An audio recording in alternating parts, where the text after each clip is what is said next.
Welcome, everyone, to Unsupervised Consequences, day number 36. Today, we are talking about success and failure.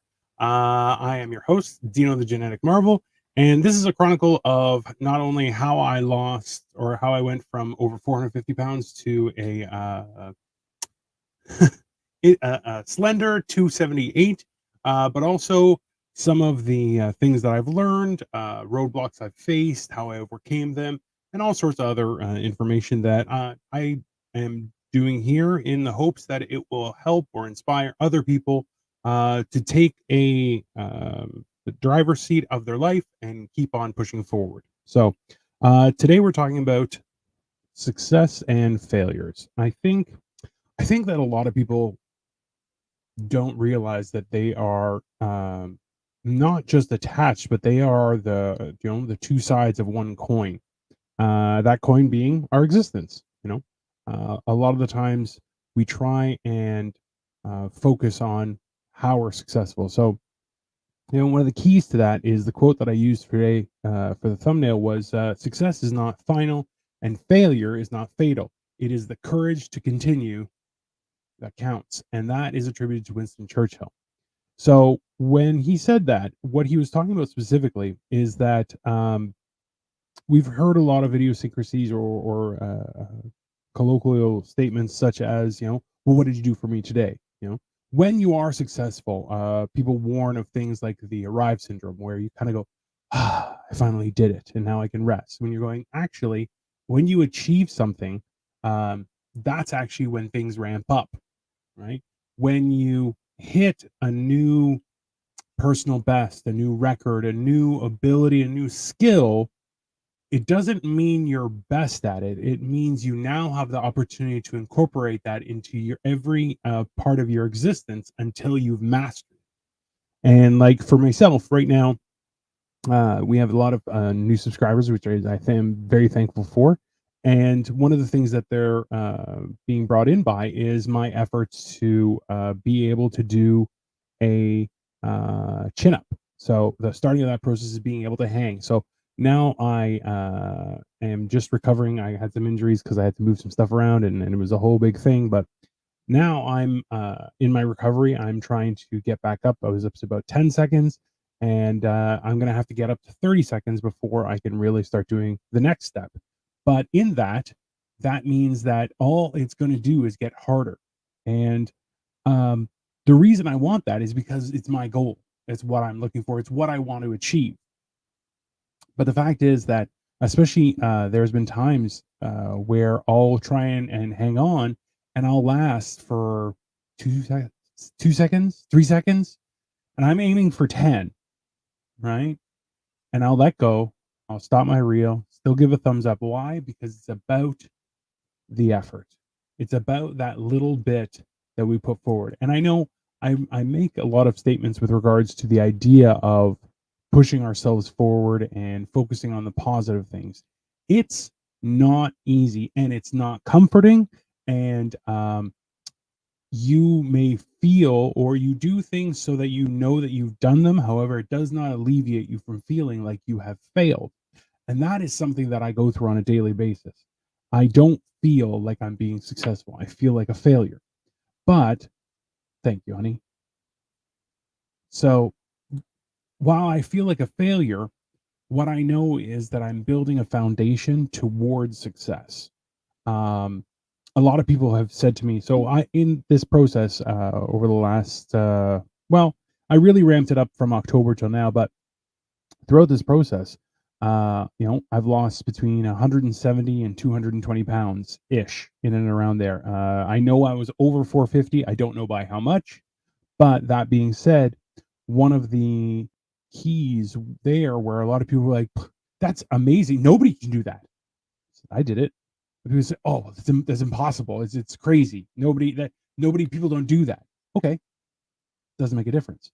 It doesn't make what I've done impossible, and it doesn't make it the end of my journey either. And that's the key to the experiment.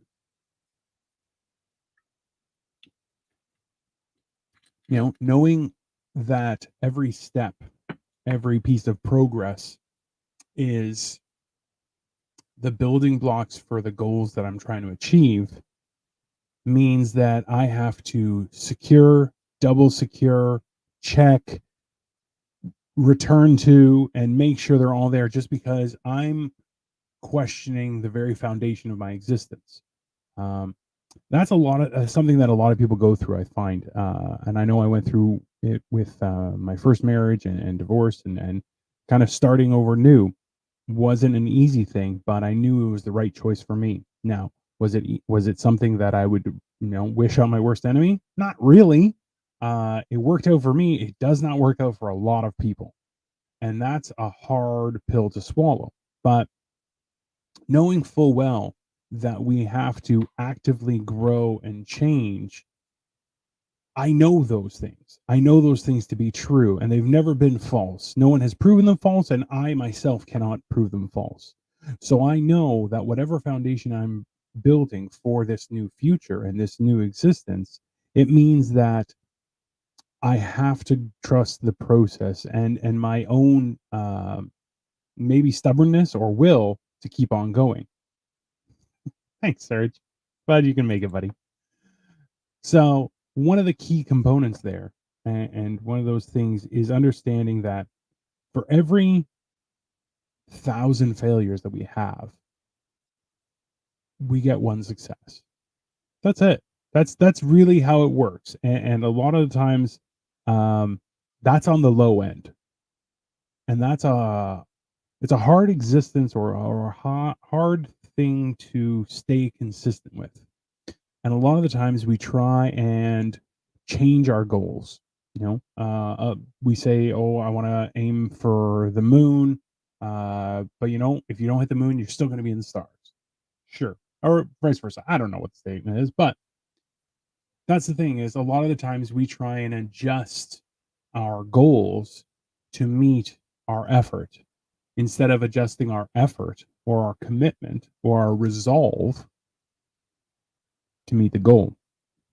Now, a lot of times we may set a goal for ourselves and not really realize how difficult it may be. That is a fact. And I don't want to knock people to say that, oh, you changed your goal and that's foolish. No, no, no. If you didn't realize how big of a deal it was, you should change. Something I talked about yesterday was my original goal for my physical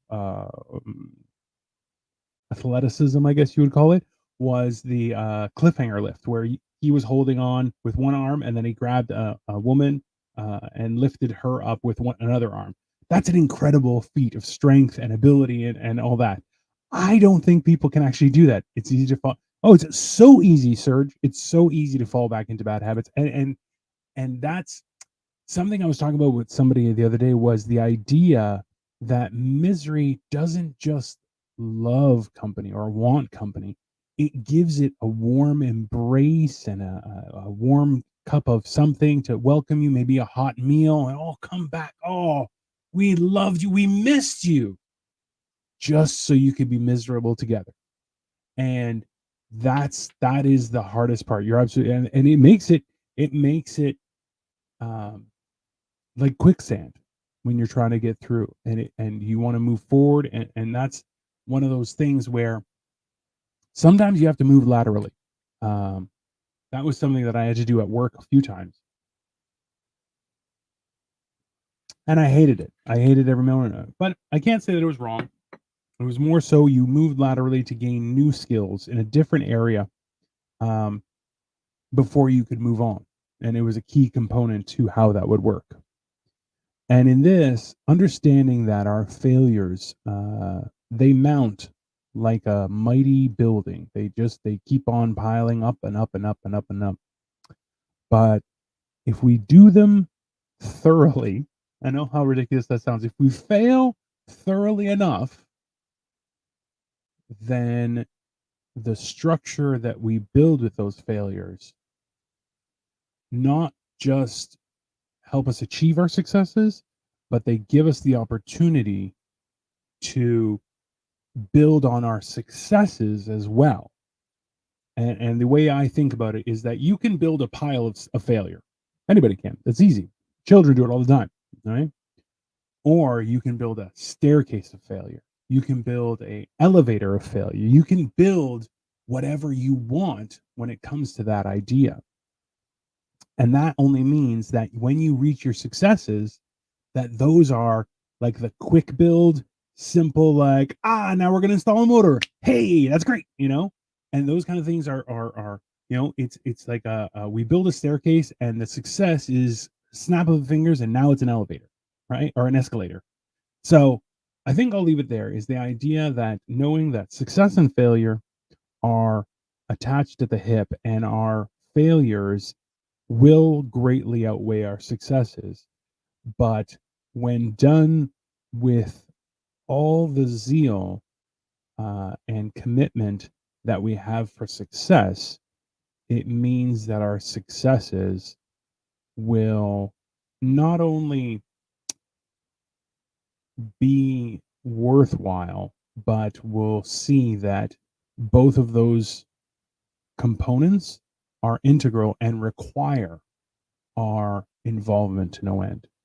So this has been Unsupervised Consequences, day number 36, and I'm your host, Dino the Jedi Marvel. Please feel free to like, share, and subscribe this, especially if you think that someone might benefit from this knowledge. I am happy to answer any questions, so please feel free to leave it in the comments, and I will answer back. And in the meantime, have a wonderful rest of your day, and I will see you tomorrow.